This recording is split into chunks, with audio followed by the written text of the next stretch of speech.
سب سے پہلے تو آپ یہ ویڈیو دیکھیں، اس لیے کہ جب میرے سرکار غوث پاک نے یہ کہا تھا نا کہ قدمی حاضی علی رکبتی کلی ولی اللہ، کہ دنیا کے ہر ولی کی گردن پر میرا قدم ہے، تو اس وقت یہ ندا پورے دنیا میں ہر ولی کو سنائی دی تھی۔ ہر ولی نے اپنا سر نیچے کر دیا تھا اور یہ کہا تھا کہ یا غوث اعظم آپ کا قدم ہم اپنی گردن پر لیتے ہیں۔ میرے سرکار غریب نواز ہند الولی، اس ہند کے راجا نے، آپ نے فرمایا تھا کہ یا غوث اعظم آپ کا قدم میری گردن پہ کیا، میری آنکھوں پر ہے۔ اللہ اکبر کبیرہ۔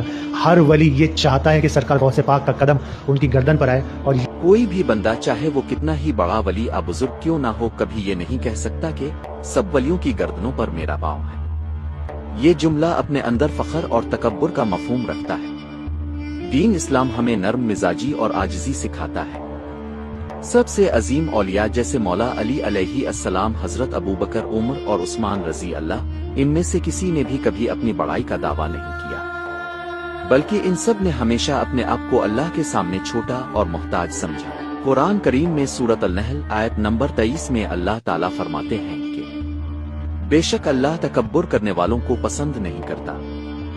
لہذا بھائی یہ کہنا کہ سب ولیوں کی گردنوں پر میرا پاؤں ہے نہ صرف غرور ہے بلکہ قرآن کے خلاف بات ہے۔ مجھے یقین ہے کہ شیخ عبد القادر جیلانی جیسے بزرگ ایسا کبھی نہیں کہہ سکتے۔ یہ بات کہ لوگوں نے ان کی طرف جھوٹ منسوب کر دیا ہے۔ کومنٹ میں اپنی رائے لازمی دیجیے گا۔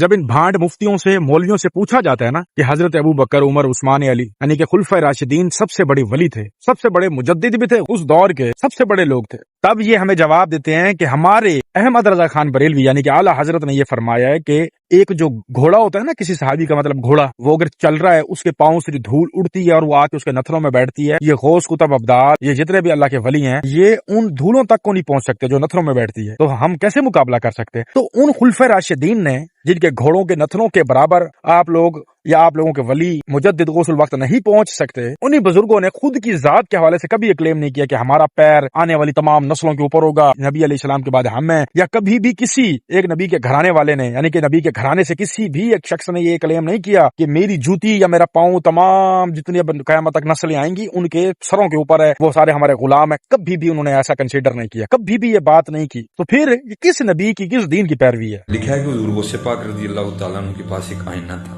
اس سے سپاری نکال کے بات کر رہے بابا۔ وہ صفائی کرتے کرتے نا وہ آئینہ نیچے گرا اور ٹوٹ گیا۔ وہ خادم بڑا گھبرایا، یار حضور غوث پاک دا شیشہ ٹوٹ گیا۔ اب میں نہیں توڑیا، کوئی قضا ہی تے ٹوٹ گیا۔ اگر کوئی غلطی کوتاہی کر گیا تو اس کی معافی بھی دے دے۔ مزہ آیا کہ نہیں آیا؟ دعوت اسلامی کو برا کہنا ہے، اس کو تنقید یا مذاق اڑانا یار، تو کوئی ایسا مطلب یعنی کہ کیا کہوں میں، دعوت اسلامی یار ہماری ماں بھی ہمارا باپ بھی ہے۔ جو واقعی یعنی کہ جو دعوت اسلامی نے ہم کو دیا وہ ہمارے ماں باپ نے بھی شاید نہیں دیا۔ جو دین کا درد، جو مسلک کی کڑن دعوت اسلامی نے پلایا، وہ آپ کو پتہ ہے کس نے پلایا یار، اور اس پر تنقید کرنا، وہ جنہوں نے پی نہیں ہے دعوت اسلامی کی میں جو ہے نا وہ پی نہیں ہے، تو اس لیے وہ ایسی باتیں کرتے ہیں، ورنہ نہیں کریں گے باتیں۔ غیرت مند آدمی کبھی نہیں کرے گا۔ ایک فقیر آیا، اس نے کہا السلام علیکم شیخ عبد القادر۔ غوث پاک فرماتے ہیں وعلیکم السلام ورحمۃ اللہ، وعلیکم السلام ورحمۃ اللہ۔ فقیر ٹھہر گیا، اس نے کہا شیخ عبد القادر کا کیا بات؟ میں نے 1 مرتبہ سلام کیا اور آپ نے 2 مرتبہ جواب دیا۔ غوث پاک فرماتے ہیں اس کی وجہ یہ ہے 5 سال پہلے بھی تم ادھر سے گزرے تھے، اس وقت میں اپنی ماں کے پیٹ میں تھا، اس وقت بھی تم نے سلام کیا، تیرے سلام کو میری ماں نے نہیں سنا، میں اپنی ماں کے پیٹ میں ہو کر سن رہا تھا، میں نے سوچا جواب دوں گا تو میری ماں ڈر جائے گی، آج میں نے 2 مرتبہ جواب دے کے میرے پاس کوئی الفاظ نہیں ہے، مجھے معاف کر دیں آپ لوگ سارے، مجھے چھٹی دے دیں۔ یہیں سے اندازہ لگا لیں کہ یہ صرف اور صرف آپ لوگوں کو گمراہ کر رہے ہیں، یہ آپ کے بھولے پن کا فائدہ اٹھا رہے ہیں، کیونکہ آپ لوگ بھولے ہیں، آپ لوگ اس دور کے باشندے ہیں جب یہ سوشل میڈیا جیسی کوئی پاور نہیں تھی، زمانہ جہالت بہت عروج پہ تھی، تب سے یہ آپ لوگوں کے پیچھے پڑے ہوئے ہیں۔ اب اگر آپ کی آنے والی نسلیں تھوڑا شعور یافتہ ہو رہی ہیں تو پھر یہ آپ لوگوں کو گمراہ کرتے ہیں کہ اپنی نسلوں کو فلاں سے بچائیں، اپنی نسلوں کو فلاں ڈیوائس سے بچائیں، ان کو بولے فلاں کی ویڈیو نہ دیکھے، فلاں کی ویڈیو نہ دیکھے، فلاں کتاب نہ کھولے، قرآن گھر نہ کھول کے پڑھو، حدیث کھول کے گھر نہ پڑھو۔ آخر ان تمام چیزوں کے بارے میں کبھی بیٹھ کے سوچے کہ کیوں कभी कोई क्वेश्चन मार्क दिमाग में आया कि मतलब क्यों भाई क्यों, तो जवाब आपको ये मिलेगा, इनके डोनेशंस, इनकी फंडिंग, इनके चंदे खत्म होते हैं। इनकी जो इमारतें बनाई हुई है ना इतने 100 सालों से, वो टूटती हैं, बिखरती हैं, क्योंकि इन लोगों को तो रेहड़ी लगाने का तरीका भी नहीं आता। ये तो लोग आवाज लगा के, फेरी लगा के फ्रूट्स भी नहीं बेच सकते मेरे भाई। आप लोग, हम लोग फिर भी कुछ ना कुछ कर सकते हैं। कोई रिक्शा चला सकता है, कोई फ्रूट बेच सकता है। इन लोगों से तो वो काम भी नहीं होने। जो इनसे काम बन पड़ सकता है वो यही है कि नबी अलैहिस्सलाम के दीन को ठेस पहुंचाए, और जो हमने अपने अब्बा अजदाद से, नानियों से, दादियों से, वो परियों की और वो द्यों की और वो फिर नेक बंदों की कहानियां सुनी है ना, ये उन्हीं को सुना सुना के इन्होंने हमारी मत मार रखी है। हमारे बड़ों की भी मत मारी है, हमारी भी मत मार रहे हैं, और हमारी नस्लों की भी मत मारेंगे। तो अभी प्लीज इनको शटअप कॉल करें, स्टॉप करें इनको अब यहाँ पे, ताकि जो गुमराही हमारे नसीब में आई ना हमारी जहालत की वजह से, वो हमारी औलाद को, आने वाली नस्लों को बर्दाश्त ना करनी पड़े या ना देखनी पड़े। हुजूर गौस पाक का नाम लेते रहिएगा। लाल बदख्शानी कहते हैं मैं कई साल तक मुस्तकिल तस्बीह पे तस्बीह पढ़ता रहा, या शेख अब्दुल कादिर जिलानी शिंगनिल्ला, या शेख अब्दुल कादिर, लेकिन कई सालों के बाद मेरे दिल में ख्याल पैदा हुआ, पता नहीं गौस पाक को मैं इतना याद करता हूँ, मेरे याद करने की खबर गौस पाक को होती है कि नहीं होती। बस इतना जिस दिन सोचा शेख लाल मोहम्मद बदख्शानी ने, मालूम है हुजूर गौस पाक को खबर हो गई, जैसे सोचा खबर हो गई। सोचने के बाद खाना खाया, इशा की नमाज पढ़ी, सो गए। जैसे सोए ख्वाब में हुजूर गौस पाक तशरीफ लाए। लाहौर से बगदाद का फासला कितना है आप मैप के जरिए से देख सकते हैं।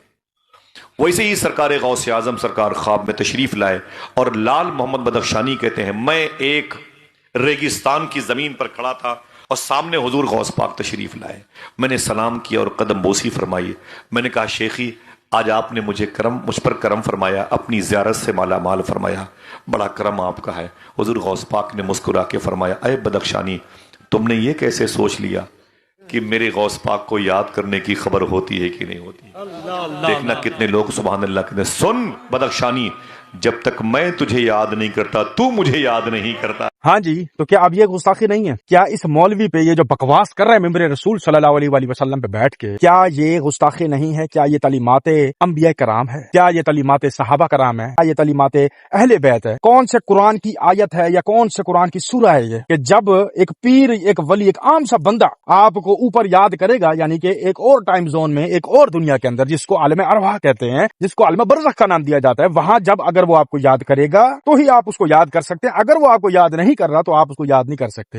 ये किस नबी का दीन है? आप अलैहिस्सलाम की तालीमात तो आप कोसों दूर हैं, आप अलैहिस्सलाम की तालीमात से, उस रियल इस्लाम से जो कि दर हकीकत एग्जिस्ट करता है। अब इन पर गुस्ताखी नहीं लगेगी, क्यों? क्योंकि ये हालत शराबिया और चरसिया में बैठे हैं। फिर ऐसे लोगों को आप मिंबर पे चढ़ने भी देते हैं। फिर ऐसे लोग दीन की दाइया भी हैं, आलिम भी हैं, फाजिल भी हैं, जो वो बात करें वो हक है, बाकी जो करते हैं, जो दिखाते हैं, सच बताते हैं, समझाते हैं, वो बगलोल है, बकवास है और गुस्ताख है। ये कैसी मतलब तफरीक है? ये कैसी मयाना रवि और कैसी ईमानदारी? और ये चीज तो मेरे अल्लाह के बारे में है कि जब अल्लाह ताला आपको याद करते हैं तब आपको हिचकी भी लग जाती है, आपको बुखार भी हो जाता है। ये एक साइन होता है कि अल्लाह आपको याद कर रहा है, आपको बता रहे हैं कि आप गलत रास्ते पे चल रहे हैं, सही रास्ते पे चलें। ये तो साइन मेरे अल्लाह पाक के है। किसी पैगंबर की शान में भी ये चीज नहीं है कि वो आपको वहां याद करें आलम बरज़ख में, एक दूसरे टाइम जोन में, और आप फिर वहां उनकी तस्बीह शुरू कर दें। तो ये गुस्ताखी नहीं है सहाबा की, अहले बैत की, आप अलैहिस्सलाम की, अल्लाह ताला की, कुरान पाक की गुस्ताखी नहीं है। इस मौलवी या इन जैसी कहानी लिखने वालों पे या ऐसी किताबों पर 295 ये क्यों नहीं लगता?